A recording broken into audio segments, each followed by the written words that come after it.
नमस्कार. तर आज मी केले होते व्हेज हाक्का नूडल्स. तर म्हटलं चला आता तुमच्यासोबत पण व्हिडिओ शेअर करावा.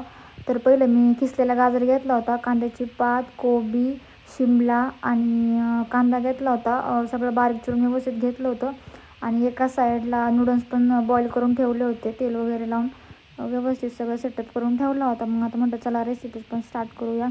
तर आधी कढईत मी घेतलं होतं तेल आणि मग सगळ्या भाज्या वगैरे त्यात टाकल्या. फक्त गाजर टाकला नव्हता कारण की गाजर खिसलेला होता, तर म्हटलं त्याचा गिचका होऊन जाईल म्हणून मग गाजर नंतर टाकला आणि एकदम पिळून काढायचं त्याला, नाही तर त्याचं अख्खं पाणी पाणी होऊन जातं.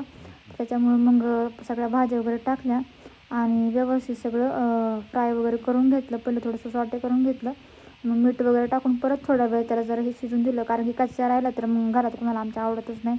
त्याच्यामुळे व्यवस्थित भाज्या शिजून घेत असते.